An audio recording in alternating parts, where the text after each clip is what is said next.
For Cybercrime Radio, I'm Heather Engel.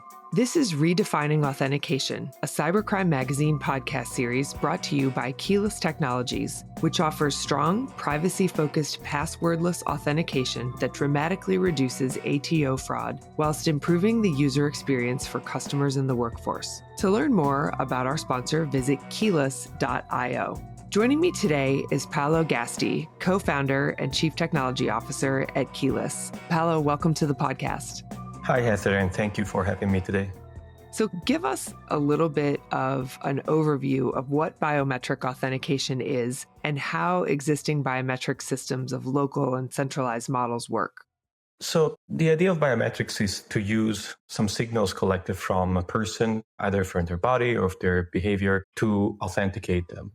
Maybe more concretely, everybody, I think, is familiar at this point with face authentication, with fingerprint. Like if you have an iPhone, you probably have used Face ID or Touch ID. Those are quite common ways to measure, again, one of the person's body feature and use them to distinguish them from everybody else. There are also other type of features, other type of traits that are used that might be less common. There's interesting research, for instance, on keystroke patterns, so how people type, and also hand movement for smartphones, right? How people hold their phone and interact with it. Again, these are all signals, these are all traits that can be used to distinguish the owner of a device or of an account from everybody else. One of the things that all these traits have in common is what is called distinctiveness. Everybody recognizes everybody else through their face, so it's pretty clear that there's distinctiveness there. But also for keystrokes, for instance, we now know that everybody types in a slightly different way, and computers can actually measure that distinction and use it to authenticate users. So now that we know about these signals, what biometric systems do is they learn about the specific face or fingerprint or behavior of a user, and they save this information in what is called a biometric template. So a template, in a way, is a representation of your identity with respect to a particular biometric. So the template is created when you enroll to the system, right? When you create your account, when you're registered, and then this template has to be stored somewhere.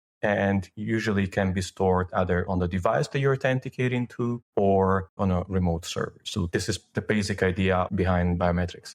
So with Keyless, does this work as a form of multi-factor authentication, or is the biometric a single factor? That's a great question. So when we talk about one or more factors here, what we really mean is something around something that you have, which can be a factor, something that you know, which is another factor, and something that you are, which is the third of the three possible factors. A good example of something that you know, of course, is a password or a PIN. Something that you have can be anything from a smartphone, can be anything, USB key, like a YubiKey, that kind of things. Again, it's a biometric trait. With Keyless, we combine two of these factors. So one is the biometric trait, which is face in the case of Keyless, and the other one is a possession factor, something that you have, which is the smartphone that you use to provide your biometric data. So both of them are registered during enrollment so that later on we can authenticate you against both factors. So in this sense, if someone wants to compromise your account, if someone wants to impersonate you or take over your account, they will have to compromise both factors at the same time, right? Not only they will have to be able somehow to take over your biometrics, but also they will have to provide that information from your device. They wouldn't be able to use their own. And this makes the system a two-factor authentication system, which is stronger than a single-factor authentication system. So why is biometric authorization an important factor? So we've talked about the different multi-factors. Obviously, biometric authentication is something that you are. Why is this an important addition to the options for multi-factor? There are a few reasons for that. One is that biometrics is the closest representation, the closest proxy to who people really are. If you look at these factors, something you have, something you know, right? These are a way for a person, for a human, to prove to a system that they are still the same person, but they're quite remote as a way to demonstrate that. If I have access to a smartphone or access to one of these authentication keys, it's a very remote way to show who I am. Like anyone that happens to have physical access to these devices for the system becomes me. Similarly, with a password or with a PIN, the system is assuming that I'm the only one knowing that password or that PIN, but that's not necessarily true. That's a really distant way of representing me. Biometrics are different. My face is my face. I can't give it to someone else. Someone else cannot act in a different way or steal some information that will get in my face or my fingerprint. It's a much closer proxy to who people are. It cannot be shared with someone else. In a properly built biometric system, this information cannot be replayed. It has to be fresh every time. So it's a very unique factor there. What it means in practice is that, for instance, if I enroll my biometrics when I create an account, right? If I create a template when I create an account, later on, every single authentication is mapped back to that particular event through some strong tie between the physical appearance or the behavior of the user and a particular account. Imagine that, for instance, I register an account and I provide my ID, right? Someone checks my ID at that stage. Every single authentication after that can be mapped back to that original account creation, which is a much stronger property than what you would normally have with a password or with a possession factor. It simply do not carry that type of information. So one of the things that Keyless is known for is a category called zero-knowledge biometrics. Can you talk a little bit about what that means and how that relates to decentralized biometrics? Absolutely. So this stems from how this template that I was talking about earlier is stored, how and where. The system needs to know how you look like or how you behave, right? It needs to know something about you if they want to authenticate later on. This information can be stored on the device that you have in your hands. This is typically what happens with an iPhone if you have Face ID. The template is stored on the device, or this can be stored somewhere else. Now, there are pros and cons to both approaches, right? If the template is stored locally, that's great for privacy. Your biometric data never leaves your phone, whether it's the template or the biometric sample that you're collecting for authentication. All the data is checked locally, right? So no one else knows about your biometric. No one else needs to have access to your biometrics. The challenges with that, though, are that if you lose your phone, that biometric data is gone. If you buy a new phone, when you set it up, all the applications that relied on that biometric authentication, they find themselves on a new phone with potentially also a new face enrolled. When you buy a new iPhone, you need to re-enroll. You need to recreate a local profile, local template. And that template might have nothing to do with the previous one. It might have been a different person. And this is actually one of the very important avenues for attacks. An attacker would claim that they lost their phone, you lost your phone, and they would try to impersonate you through that. And because there's no link between the biometric template on the phone you have and the one that has been created by the attacker at that point, well, then the attack is quite powerful and works. So this is the problem with local biometrics.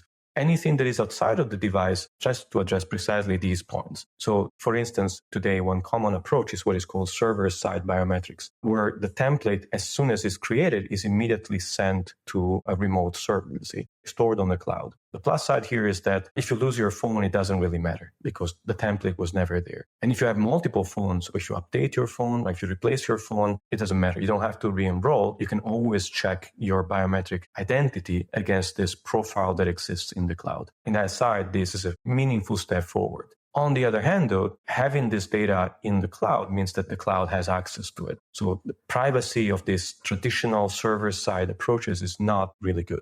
Every time you authenticate, you need to send them new biometric data, and they always have access to your biometric template, which may or may not be your picture, but is certainly something that is directly derived from your biometrics. So clearly something highly sensitive. In this context, the aim of Keyless is to merge the good quality of these two systems, so the privacy of a local biometric authentication system with the flexibility, with the security, with the lack of issues in case you lose your device that is typical to a server-side biometric system. We're not the only ones claiming this. There are other systems that claim these properties, but we think that Keyless has a quite unique way to do this, which achieves some really important security properties. The way in which we do this is by leveraging some cryptographic techniques called secure multi-party computation. Now, the idea of secure multi-party computation is that we can perform computation on data while it is encrypted. We don't have to have access to the original data in order to perform, for instance, a biometric matching, right? What this means in practice is that we can store some transformation of the user's biometric template, which is completely opaque to Keyless and to anyone else. This is what we call a privacy-preserving profile or a zero-knowledge template. This zero-knowledge template, if an attacker would have access to it, the attacker wouldn't be able to do anything because it's completely opaque. On the other hand, the user, when they try to authenticate with their device, they would be able to match their biometrics with this privacy-preserving template in a way that Keyless has no access to any biometric data. So again, the same privacy properties that you would normally have with a Face ID or any other local biometrics, but at the same time, all the flexibility that you have with server-side biometrics. We'll be right back after a quick word from our sponsor. Say goodbye to passwords, PINs, and OTPs, and welcome to passwordless authentication with Keyless. As the leader in privacy-preserving biometrics, Keyless can authenticate your customers and employees without storing their biometric data anywhere. With a fast-growing customer base in the banking, fintech, and gaming sectors, join us as we redefine how the world authenticates. To learn more, visit keyless.io. And now, back to the podcast.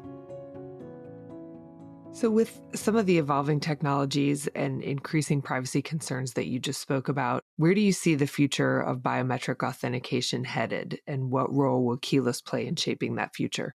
There are a lot of forces working together right now to push this type of biometric systems towards more privacy. To some extent, there's been decades and decades of work and research on how to make biometric authentication more accurate, faster, more usable. And now that we're finally hitting mass market adoption, right now that every single phone you can buy today has biometrics, every user expects to be able to authenticate with their fingerprints or with their face or with some trait to their bank and so forth. Now that that expectation is there, other requirements have emerged. And privacy certainly is a really strong requirement there. And it's not just users wanting them. That's certainly an important factor, but it's also regulations. If you look at GDPR, if you look at CCPA in the United States, and also several other regulations, for instance, in Singapore, there are similar regulations. You see government really moving forward with restricting how biometric data can be used, which is a really good thing because this data is very special in many ways. So we need to be very careful about how we handle it.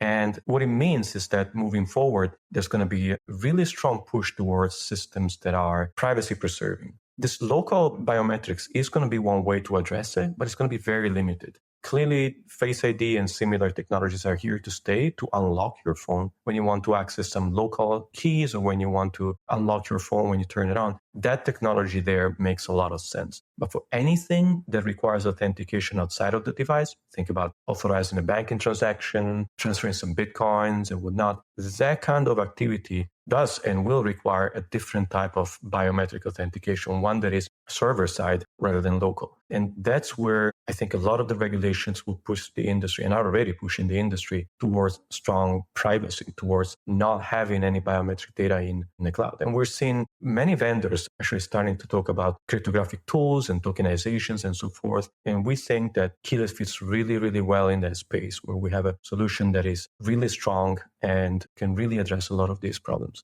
You mentioned GDPR and CCPA in the United States. I think one of the concerns becomes this biometric data is unique to you. It can't be changed like a password. Can you expand a little bit on some of the steps that you're taking to ensure not only compliance with some of these privacy regulations, but widespread adoption of this decentralized model? Yes, absolutely. There are two aspects to ensuring widespread adoption. So one is certainly privacy properties that the system of this kind needs to have. Right? It needs to be compliant, but it also needs to be respectful of the users and their data. And it has to be vocal about it. Users need to know that their data is being protected. So there's a lot of work that we're doing and needs to be done in that direction. The other important aspect is really that the systems should look and feel exactly like current systems that do not have these privacy properties. A system, for instance, that runs only on encrypted data shouldn't look and feel different from a system that authenticates you locally. It shouldn't be slower. It shouldn't be more complicated to use. It shouldn't require users to take any additional step. Any extra step or any extra mental load is really a non-starter in this type of things. What we are happy about with Keyless specifically is that we were able to demonstrate that this type of security and privacy properties can be achieved on a system that is pretty much transparent to the user, that looks and feels exactly like Face ID feels like. This is important because before we released this technology, at least in technical circles, there was a widespread understanding that these technologies, yes, this stuff is possible on paper, right? These technologies are feasible in theory, but in practice, the challenges to get them to market are too high. The technology doesn't exist yet and so forth. We think we really dispelled that. We made this technology available to the masses. We demonstrated that this technology can be actually used in a way that does not impact the user and provides only benefits to the user. Not only we can build more secure systems because they don't rely on password, they don't rely on phishable authentication mechanisms, but also that users can use without adding any friction. This wasn't obvious just a few years ago before we released our product. And I think this is showing to governments and to competitors that this is a path that is definitely worth taking. For Cybercrime Radio, I'm Heather Engel. Redefining Authentication is a Cybercrime Magazine podcast series brought to you by Keyless Technologies, which offers strong, privacy-focused, passwordless authentication that dramatically reduces ATO fraud while improving the user experience for customers in the workforce. To learn more about our sponsor, visit keyless.io, and for more of our media, visit our website at cybersecurityventures.com.